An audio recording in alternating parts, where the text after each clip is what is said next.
last week I had Wray's. Oh, do you not like it? Me, I think because I'm African. Yeah. Like, I'm a Jamaican, innit? So yeah, like, you Jamaicans can hack it, but with me, every time I take it, like I tell you, it's like my throat is on fire. Like I have an STD. Like I've never had an STD before, just for clarification. But it almost feels like some fucking STD, something like that, burning my fucking throat. Like, my dad went to Jamaica. My dad's the white one. Went to Jamaica in September, and he got me a bottle of Wray. It was like the tiny bottle. Yeah. And it's literally, I haven't gone through it. I haven't like finished it even. Sorry. Yeah, but it's just it's disgusting. Like literally very disgusting. Like, I don't know how you Jamaicans do it, but me African, me can't do it. What do I want to say to you?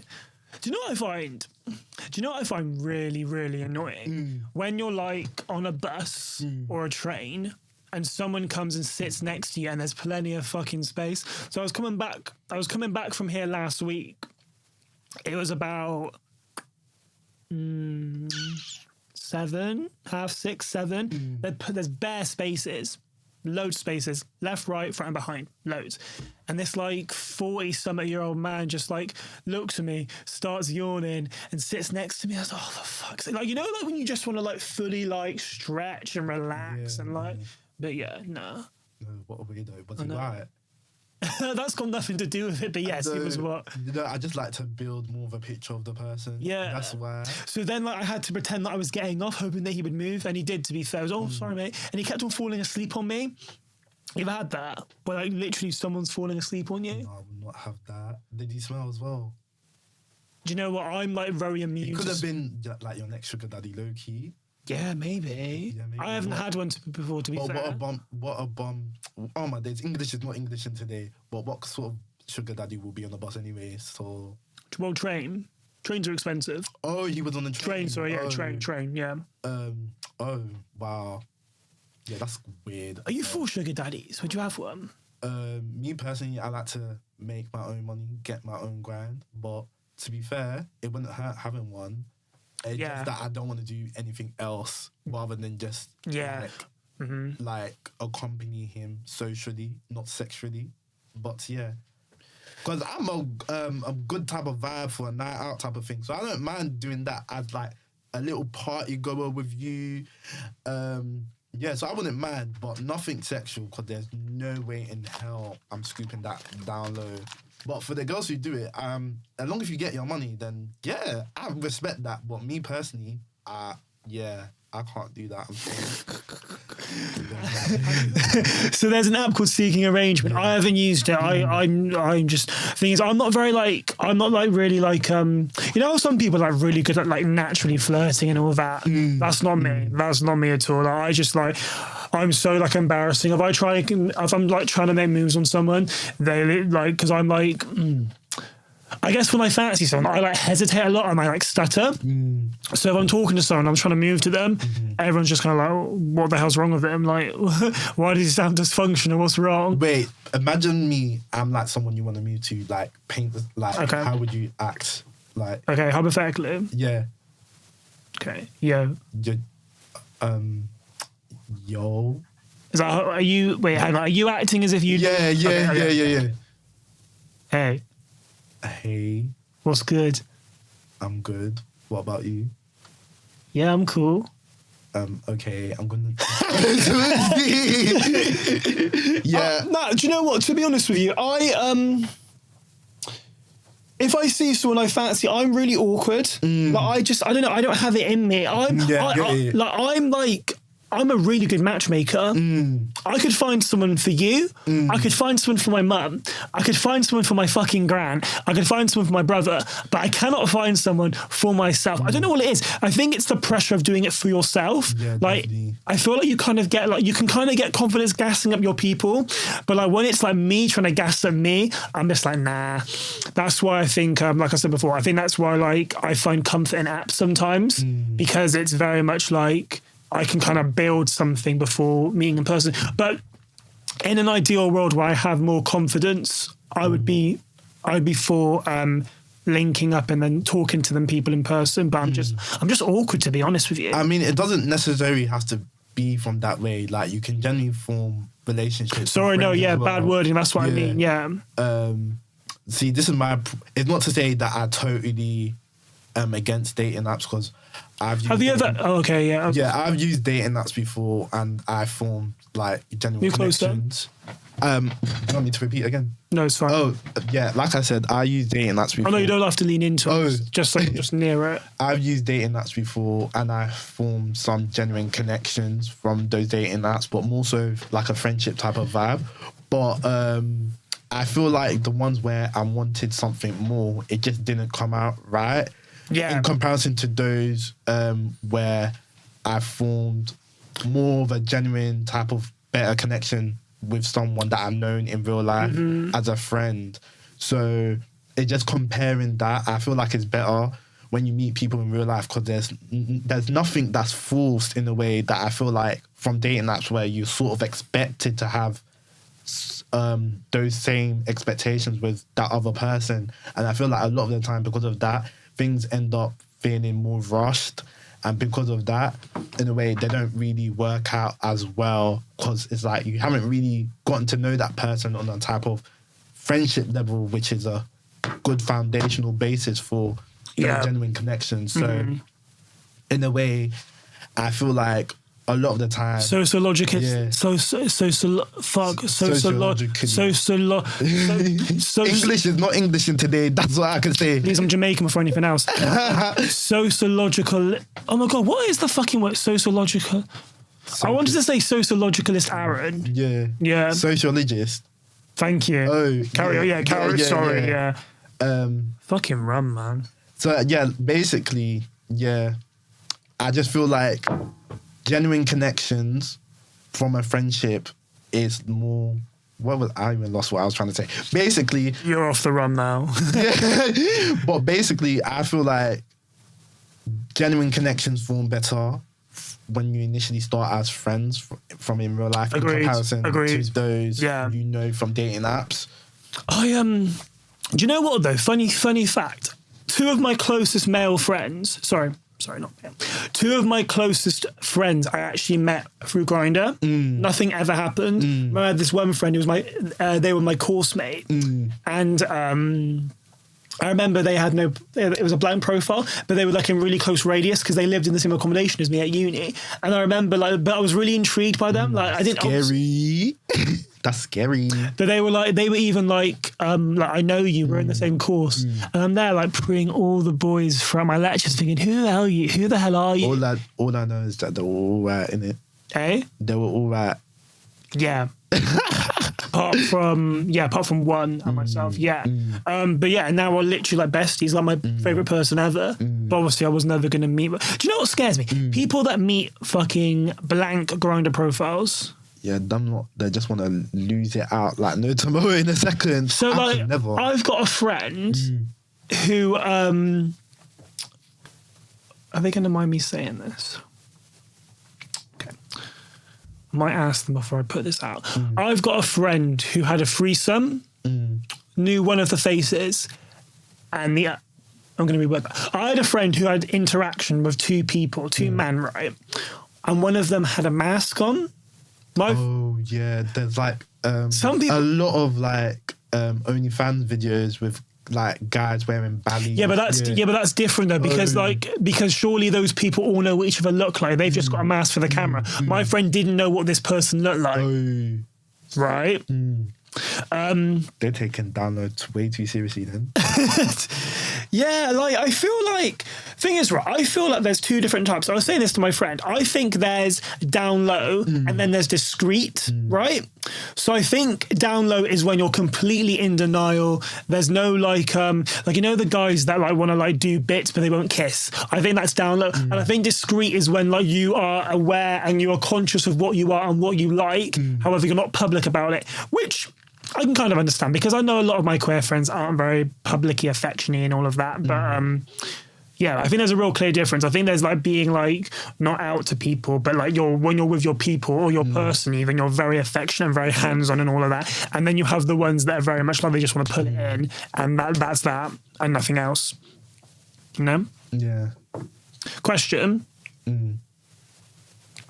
What's your take on PDA?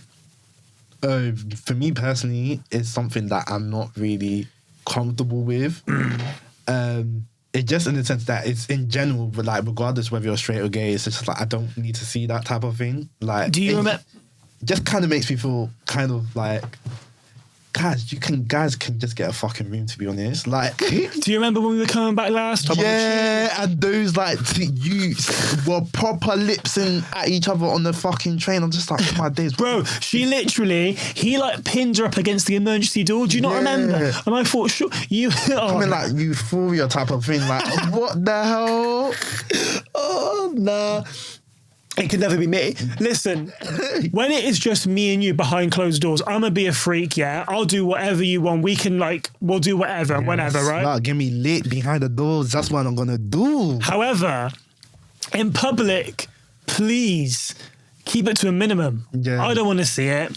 You don't want to see it. Mm-hmm. It's just weird. Exactly. Like, hold hands. Yeah, do that. Do you know what I mean? Like, keep it minimal. Keep it cute. Definitely. But like, when you're like lipsing on the tube and you're pinning up cis against emergency doors, nah.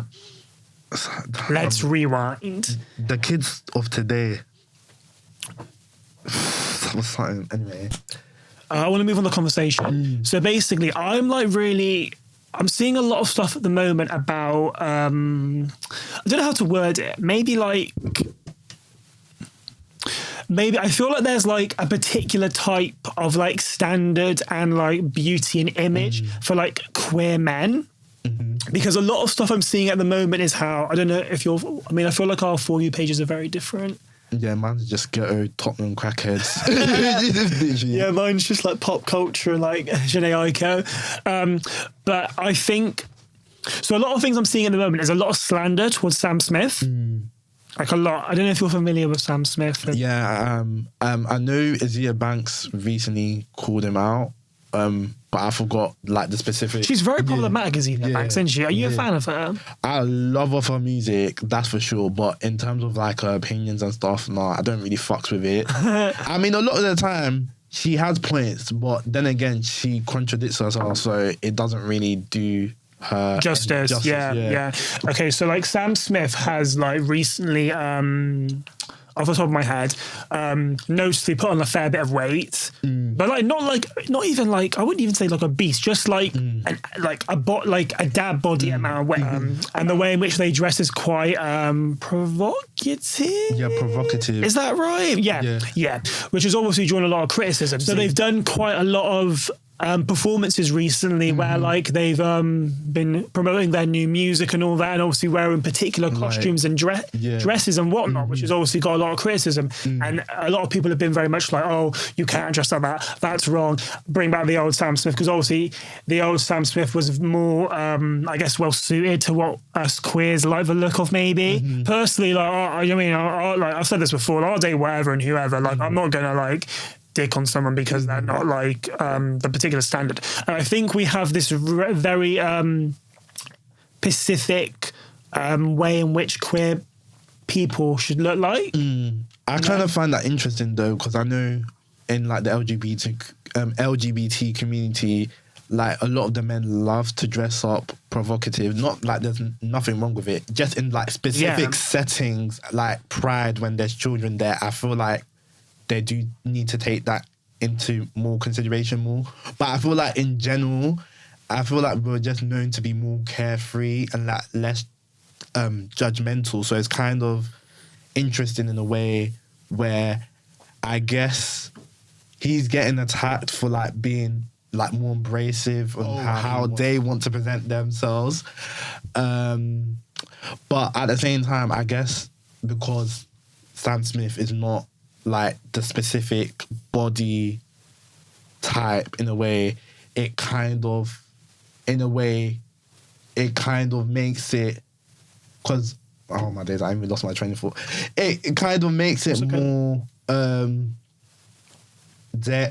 Smith's body less desirable to like the community, because they prefer a more specific like masculine type of body shape type instead of like someone who's. I feel like you've got it two ways. I think there are two very particular types, which are like the ideal Pacific body types for queers. Okay, so you've got like muscly and athletic, right? Or like the slim twinks. And anyone who's like in between or like below or above, it just doesn't fit the standard.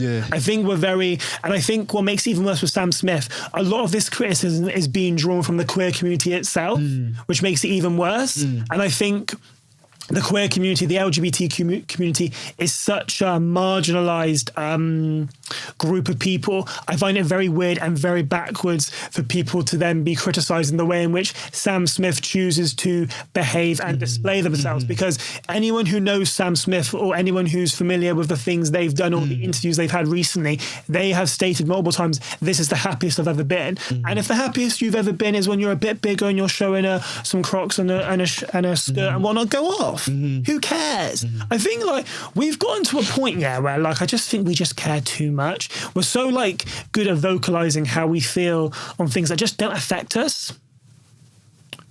Very boring. For me personally, I think it probably ties down into race as well. With Sam Smith? I mean, not necessarily Sam Smith, but it kind of, I feel like, but I guess I'm more specifically talking about in a general point of view, rather than specifically to do with Sam Smith. Do you ever feel like with black people in general, like we're judged more? It kind of links into like the whole fetishization of like black people in general and like black women in particular, and how there has to be like a specific type of body shape. Like there can't be as diverse as in comparison to someone who's white in a way with their body shape. It's like black women are fetishized for like their curves and like lumptuous type of bodies in a way where if they don't fit into that type of standard, then they instantly get criticized. While I feel like if it was a white woman, for example, they can like get away with more body types. Yeah, it's constant double standards is what it is. I think that can be quite I think that's the thing in the queer community as well. Like I always say, I feel really sorry for black queer guys that don't have, I don't want to say it because of the voiceover, but don't have, you know, I remember someone who is relatively close to me who was dating a black guy, and they said to me, "Oh, I was really disappointed because they didn't have a."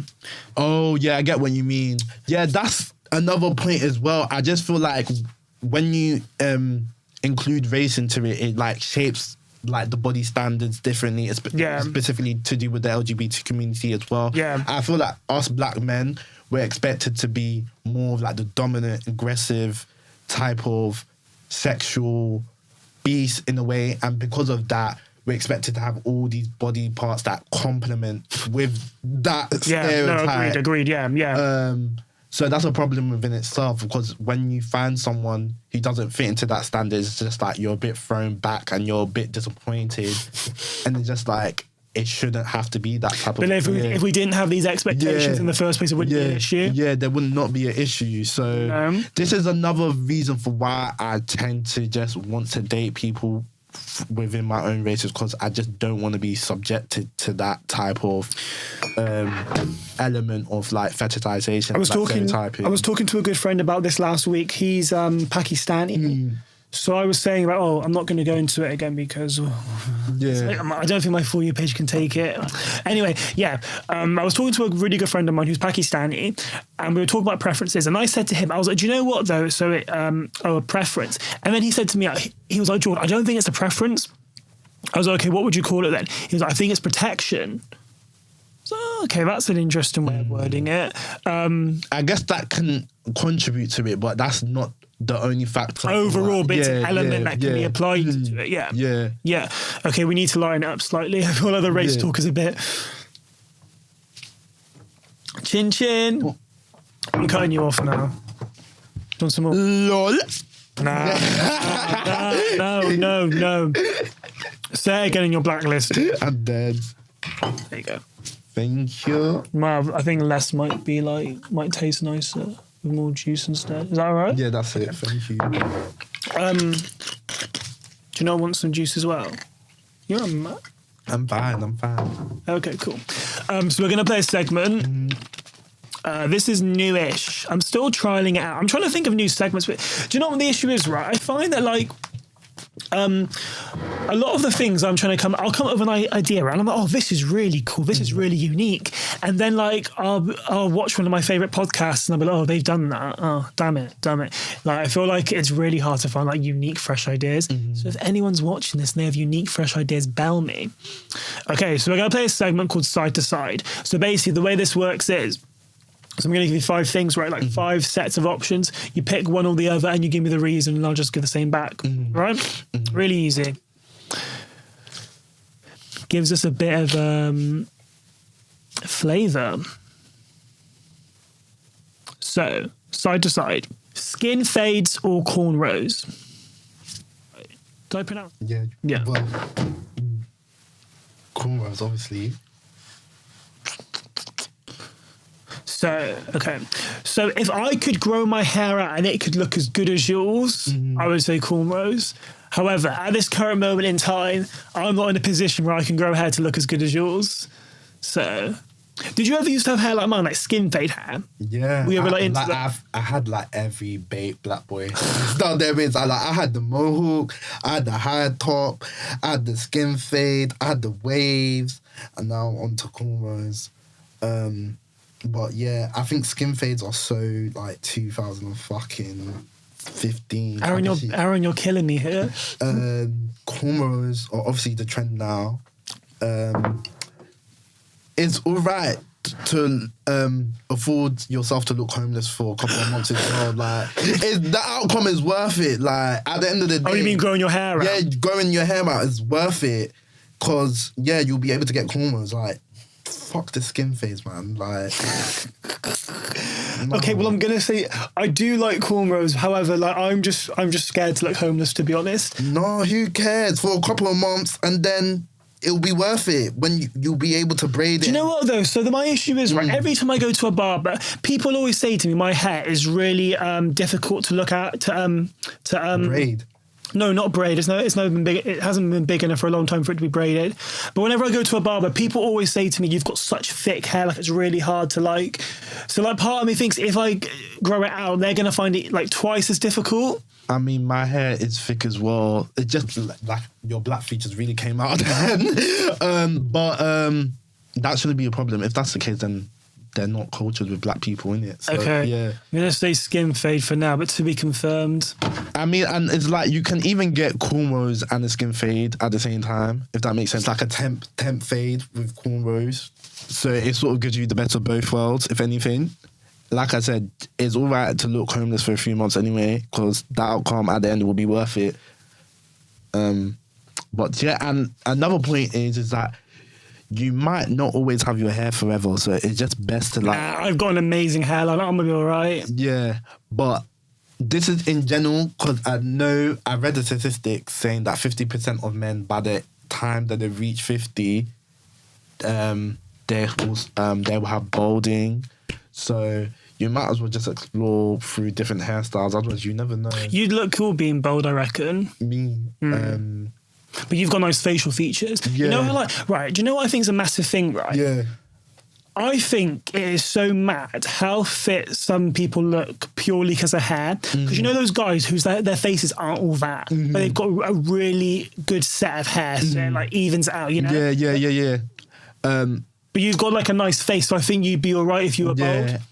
We just had to see about that. My dad still has hair and he's like 60 something, so... But yeah, I can't see myself without not having no hair. Did that make any sense? Okay, yeah, whatever. Yeah, it's fine. Yeah. Okay. Janae Aiko or Summer Walker? Janae Aiko. Yes, period. Do you know, I was like ready to like, yeah.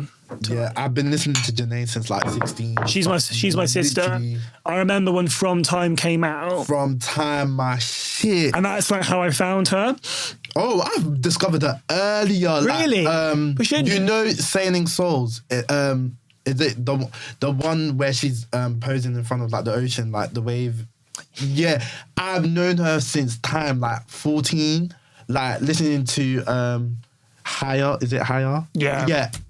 That was my first song I ever listened to by her, and from that song, I was instantly hooked onto her. So I've known her since back before she was even famous. But from Time, that's another banging song. What's your favourite Janae song? It varies, so it changes with time. At the moment, I'm gonna say okay. So my current, it's gonna sound a bit generic, probably BS, but the Kalani remix currently, but it does change all the time. But I think my favourite. I'm gonna move here slightly because of the camera. I think my favourite of all time. Thing is, right, I think she's probably the one of the very few artists who, like, her discography I've consistently liked. Like, a lot of people I dip in and out, but even from like Sail Soul to even Chilumbo, I love her. I'm obsessed with her. She can do no wrong in my eyes. And I love how she's got this whole vibe with the sound bowls and like making it to like make everyone relax. I just love her. I'm obsessed with her. But currently it's BS. But I also really love LSD. Oh yeah, I love LSD. And Chakawi. Yeah. Have you seen her live? I've never seen her live. I would love to see her live. We'll go. I've seen her before, like after Trip came out, and it was like magical. I queued for hours, like from like 3 p.m. because I thought I need to get to I want to feel her skin. But this girl like in front of me though, she got to go on stage. It was really weird, and she had like a kick stool. She had a kick stool for the whole concert, right? And obviously she was like dead on in center. So say Janae Aiko's at the center of the stage. This my good sis is here, and yeah, I was like, she must have cancer or something, because there's no other way why people would like. That's not even being rude, like, but like there must have been something wrong with it, because why else would you give someone a kickstool and then let them go on stage? Dead. My favourite all-time song by her is definitely "Stay Ready" with Kendrick Lamar. Oh, I love that song. That's on the song. So what's that EP called? Yeah, I know what you mean. It's with The Worst. Yeah, and the song was shot and Bed Peace. Is in itself, so it's all confusing. But yeah, the one, yeah, I know what one you're talking about. Yeah, "Stay Ready," The Worst, and I think those are my top songs by her. On Spotless Mind and The Pressure. The Pressure's a good one. Yeah. Just all her songs are good, to be honest, mate. Like she's just got a sick range, hasn't she? So yeah, Janae Aiko. Big Purr. Okay. Long distance. I shouldn't have sighed then. Sorry, take it back. Okay. Long distance or short distance relationships? Short distance, because you'd be surprised how many people like the long ones, you know? I just like anytime when you're there, it's like I can meet you at a matter of a convenience type of thing. Like long distance is just long, like obviously with the name within itself, but I just feel like over time it's hard to like. You ever done it? No, I've never been in a relationship before, so. You ever seen anyone who's been like long distance though? Like, has that ever been a thing for you? No. Okay. But I feel like it will be obviously it's going to be much more harder. But just not having someone there physically, like on a. There's only so much pleasure you can give yourself, really, isn't there? To be honest. Yeah, it's very hard, and I feel like I'm a trustful person. Like it's not like to say that I won't have like insecurities, but I feel like with long distance relationships, then I think I'll probably suspect that you're doing something else with someone else, because it's just like I just can't really fathom the fact that you'll still be able to be loyal and committed when you're like how many hours away apart. I think it just makes it easier for you to like cheat and stuff like that. So I'll just say short distance relationship is much more. Yes. Why I want to do all of that long distance type of thing for what? No. Okay, I'm gonna say long. Why? Because I'm a busy person, and I don't think I can dedicate so much time to one person in a week. I mean, you don't necessarily have to see them every time just because they live nearby. Yeah, but I feel like if they live in like a small radius, you definitely should be like making time for it. Even if it's like one night a week. That's how I see it personally. I think it's a bit weird how like if you've got like a whole week and you're living literally no more than like 10 miles away, you can make time for them. But that's just my take personally. But I feel like if you're in a long distance relationship, obviously there's pros and cons, because I don't think a long distance relationship can work for like 5-6 years. Yeah, definitely not. However, though, I do think, say it's for like a year or two until one person moves closer or you move in together. I think with long term, from what, not that I've gone through it, but for things that my friends have, you really appreciate and you really value time you have together because there's less of it. Yeah, that's true. Like I always think of people who get into relationships at uni or are in relationships and then move to uni and then like such and such lives how many hours away and then do you know what I mean? And I know a lot of people it's worked for, a lot of people it's haven't, and I can see the pros personally. Okay, we've got one more. Dad bodies or six packs? Quite extreme in one to the other, really. Yeah, because it's not, my type is more like slim, skinny, but really? Okay. Yeah. Obviously, I want someone with a bit more weight in comparison to me, but I'll say it's kind of hard. When you say like dad bod, do you mean like someone... Not like huge, just like a bit of chunk. Little bit of like... you can. I mean, it also depends on their height as well, because I'll take that into consideration. Yeah, true, because... And you know what? I do always feel sorry for chubby boys that are smaller. Yeah, I'm not gonna lie, I would not go for that. I would not. I'm a bit real. I do feel for them because I just think if you're taller, it evens out. Yeah, you get it. Yeah. So me personally, then I might as well just say six pack because it looks good on both. Yeah. I just won't go for someone. Not to say there's anything wrong with them, but for me personally... It's just not for you, yeah. But someone who's like small in height but has like a dad bod, like it's just... Nah. It's not really attractive to me. But I guess with six pack it works on both in a way, so yeah. What about you? Oh, do you know what? My type changes all the time. At this current moment in time, I want to say... I feel like you say six pack as well. I don't want to say it because it sounds mean. But everyone has a type. But then saying that, I probably have dated more people that have dad bods. Yeah, same. So then part of me thinks, is it hypocritical to say six? But they've all been like tall, so in a way, like taller than me. So yeah, same. All the same height. Yeah. Okay. Do you know what? I hate those people that are like, oh, it depends. No, it doesn't. Give me an answer. So do you not have an answer then? No, I do. Okay, dad bods. I think, let's go with dad bod. But I will just, I love any type of body, to be honest. But I think, I saw this really good thing the other day about pros and cons with dad bods. And obviously I feel like a lot of people that are like, because I don't think I could ever date someone who's like really, really athletic. Yeah, I get what you mean. I don't like those like macho hench guys that look like them on steroids. Like, and the ones that are really strict with their diet. Yeah. It can be. I mean, obviously each of their own. And maybe I'm looking at it from a non-athletic take. But like the ones where it's like very. I get what you mean. OTT. Yeah.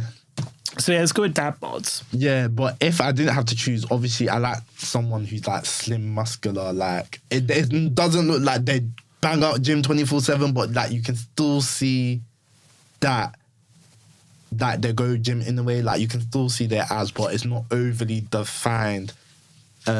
Likewise, their muscles too. Basically like a little Nas X type of body. Basically that. Oh Jesus, I fancy him. So oh yeah, we all know. But he's Little Nas, if you're watching this, your future husband is right here and dead. Yeah.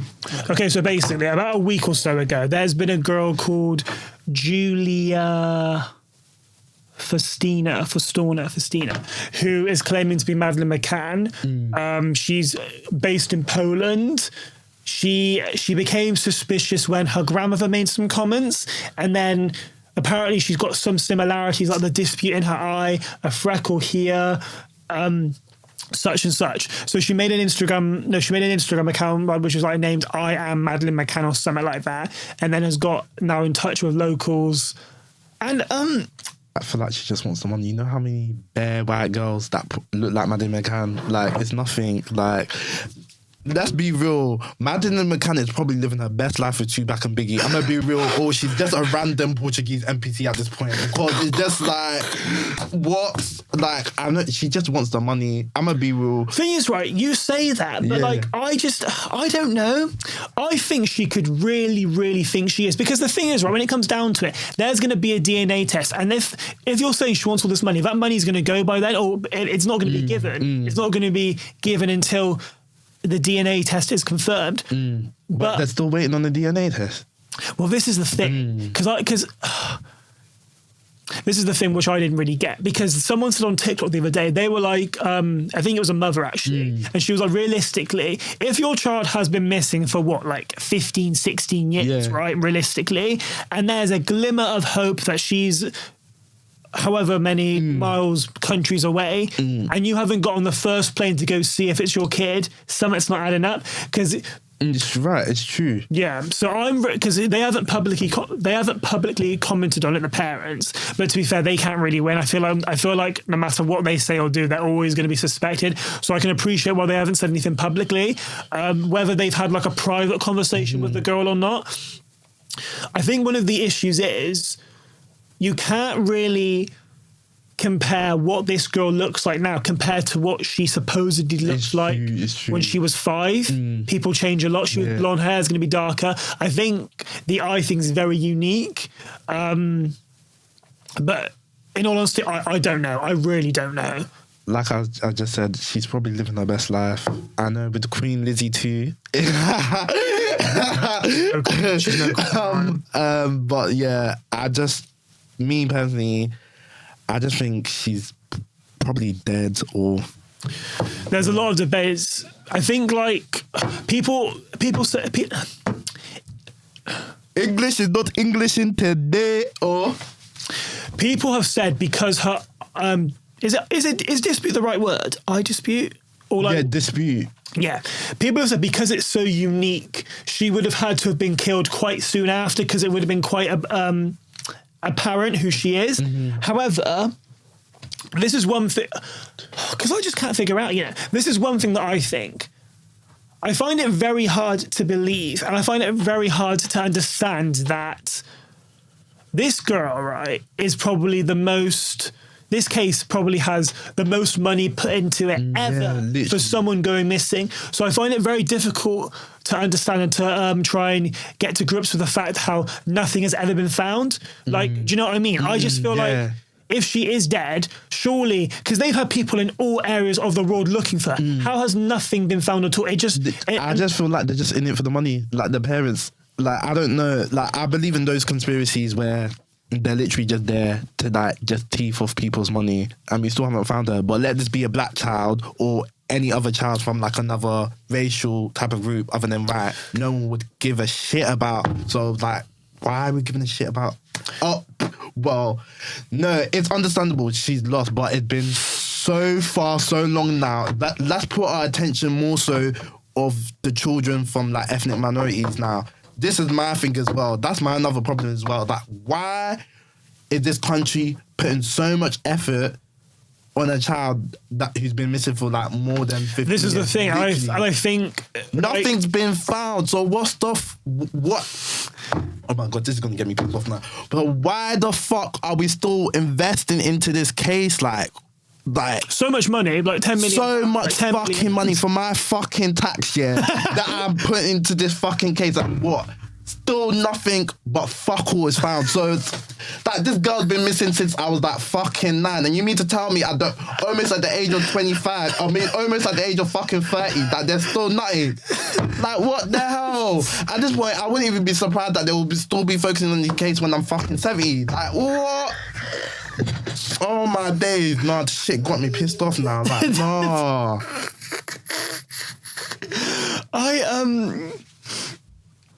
Oh, God.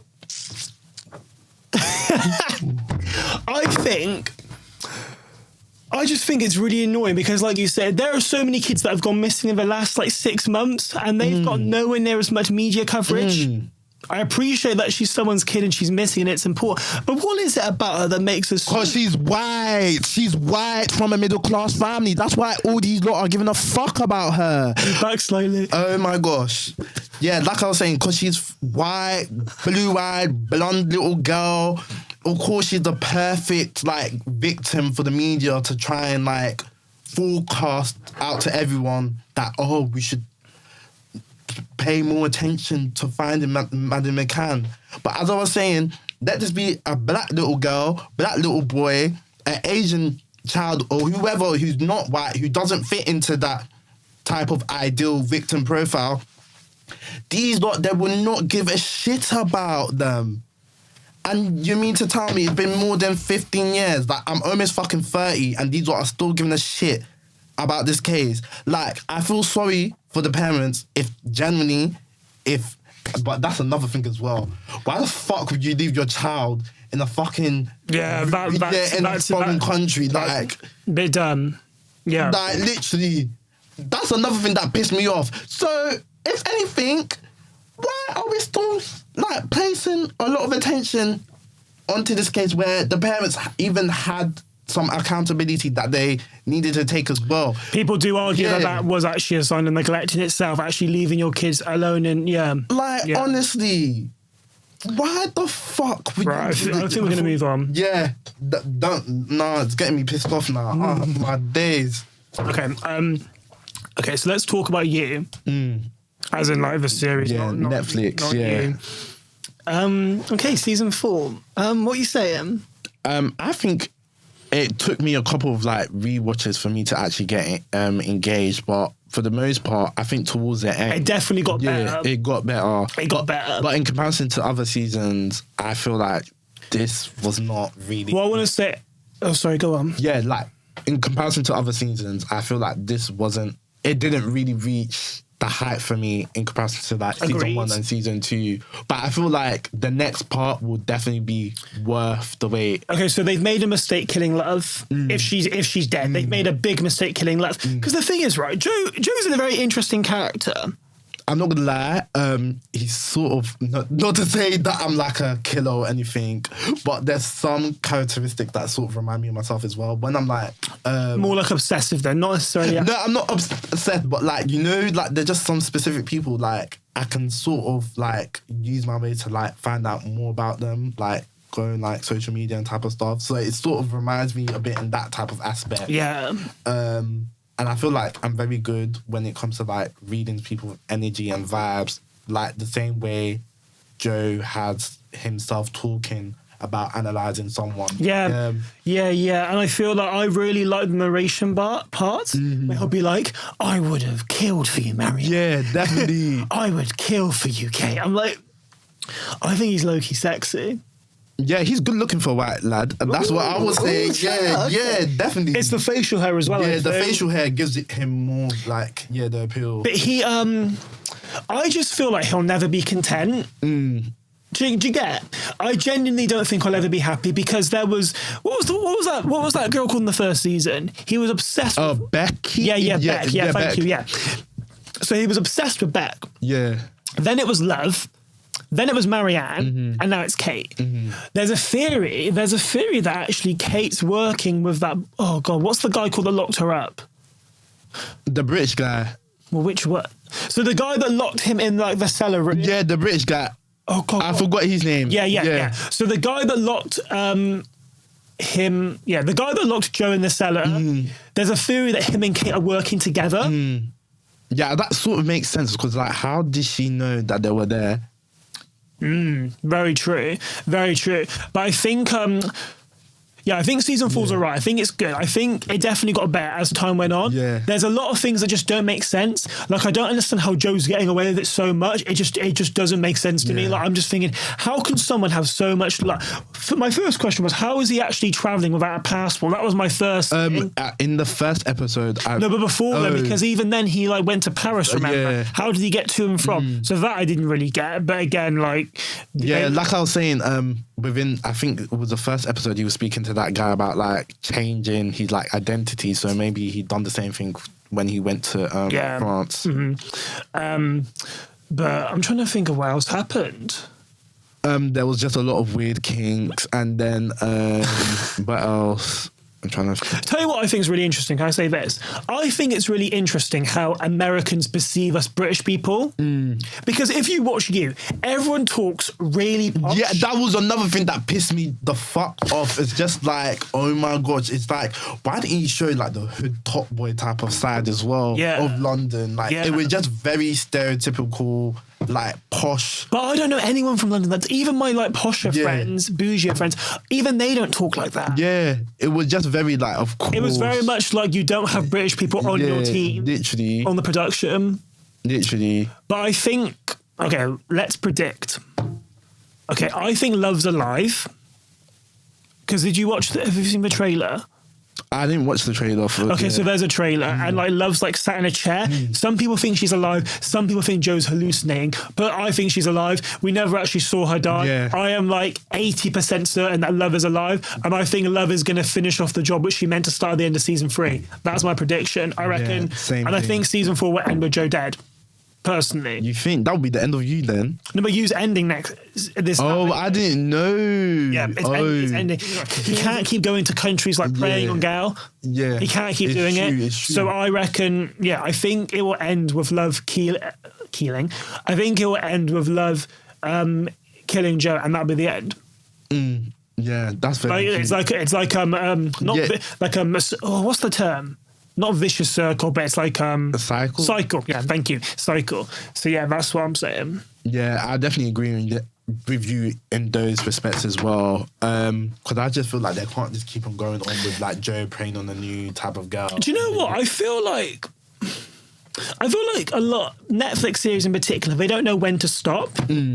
Like I think if they had have ended last season, it would have been really, really powerful because it's kind of nice, like not knowing. Like it's kind of like nice, like having the unknown. Do you know what I mean? Yeah. Then you can like create like new narratives for yourself because it'd be like, oh, like does Joe make it out? Does he get caught? Like, do you know what I mean? But because I think season 4 they've just deaded it off. They should have deaded it off personally. Obviously now I'm invested because I need to know what happens next. I need to know if Joe kills his stalker, that bloke. But I would love a spin-off with like the son to see if he ever turns out like Joe as well. I hope, and Love as well. He's screwed really, isn't he? Yeah. But yeah, that would be real interesting. Yeah. But, yeah. Okay, I think I'm gonna end it there, but I'm gonna like do You and then cut. Okay. Yeah, okay, I think we're done. Wait, I know that sounds really unenthusiastic. I actually can't click my fingers, can you? What do you do? It's so easy. What? Like that? No, what? Put my fingers in the right place. Oh my God, you don't know how to click. I don't think I've ever met someone who don't know how to Yeah. Like, I don't know. Like, you just put your thumb and your like middle finger. Where? Like, just do together. That. Yeah. Like that. No, you just do this. How do you? Okay, we're gonna learn this off camera. Oh my God, you don't know how to click. All right, try with one finger. Like that. No, just don't flick it like that. Just put it like that. Yeah, like that, and just do that. Hang on. Like, and then just force it like that. No, do it. Try to do it the other way. Okay, let's just do this off camera. Right, okay, we're gonna end there. Yeah, round 2, yeah. Okay, right, thank you very much. Appreciate the input as always. Yeah, definitely.